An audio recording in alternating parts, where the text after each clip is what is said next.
Hey everyone, we're going to take a step back today and we're going to explain the process of buying a house.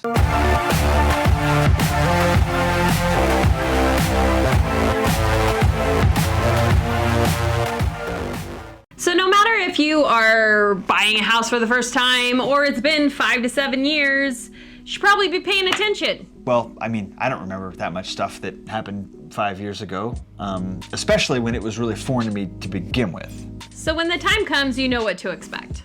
But first, let's spend some time talking about how to find an agent in the first place. Right. So pretend you don't know us. And we could also talk about how to find a lender quickly. You see, for most folks, you need a loan to buy a house. So finding a good lender is a big deal.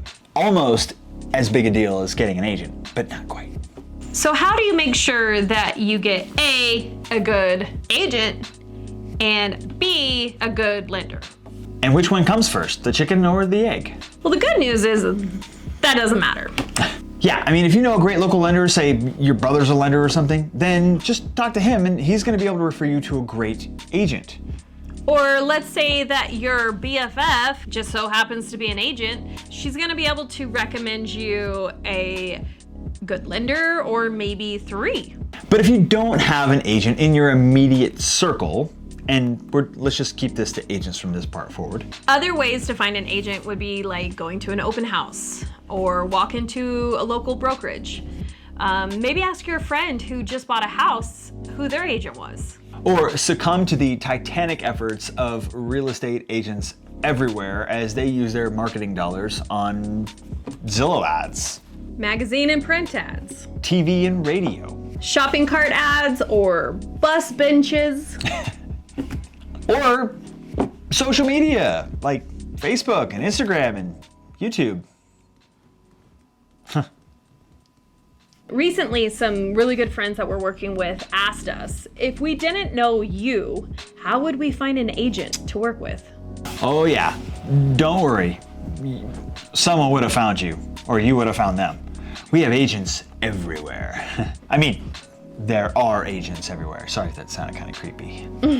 But the trick is finding a good agent. Yeah, don't just pick the first available. There are Be careful how you say this. not as good agents out there also. So here are a few questions that might help you when you're interviewing an agent. How many homes have you sold this year? Are you able to work on the weekends or in the evenings to show me houses? Are you going on vacation anytime soon? Have you done business in the area that I'm looking in? Will you be representing any other buyer in this price point? And there are probably a million other questions you could be asking. Oh my gosh, we totally forgot to mention something. One of the biggest questions we get asked all the time from complete newbies, from first-time home buyers, is how much do they pay us? And well, I mean, the answer is really that they don't. We're kind of free for buyers. We get paid from the selling side. We'll explain that in a different video, I guess. But buyer's agents are free, essentially, for buyers.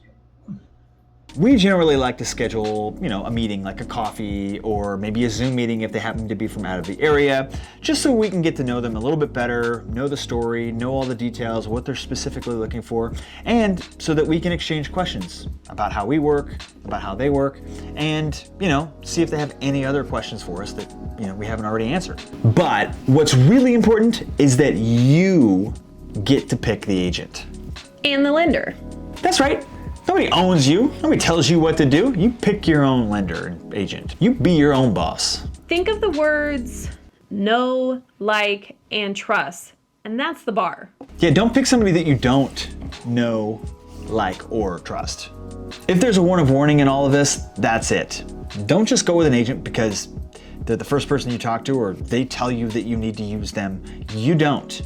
You pick who you want to pick. To be honest, it works the same way for the agent. Mm-hmm. If they're feeling like they don't want to work with you, they don't have to either. Okay? Settled? Good. Moving on. So you're excited to officially be working with an agent and a lender. Now what? Well, once you're qualified through the lender, Meaning they look at your financial information and basically telling you how much you can afford. We go shopping. I set you up on a portal. That's code for sending you homes through the MLS. And then we start touring homes. Oh, and just because I spent the last 5 minutes telling you how important it was to pick a good agent, I'm gonna reiterate that by saying that now you need to actually listen to them. You trust them, right? You should. Because the next part varies, and it varies depending on the market. And your agent knows, or should know, the market and what those expectations actually are. Sometimes you can slow roll this. You can take your time, circle back, look at more options, sleep on it, and maybe put in a low offer. Sometimes, if there's a house you like, you have to put in an offer the day it goes live. And don't look back, because lately, it could take up to 6 to 7 offers to secure a home. Not joking. This is where an experienced agent is paramount. Maybe the word isn't experienced. There's some agents that, have been doing this for 30 years, but they've only sold 1 or 2 homes a year for 30 years. And then sometimes there's agents that have, only been going for 4 or 5 years, and they've sold way more homes and have way more experience than the person who's been doing it for 30 years.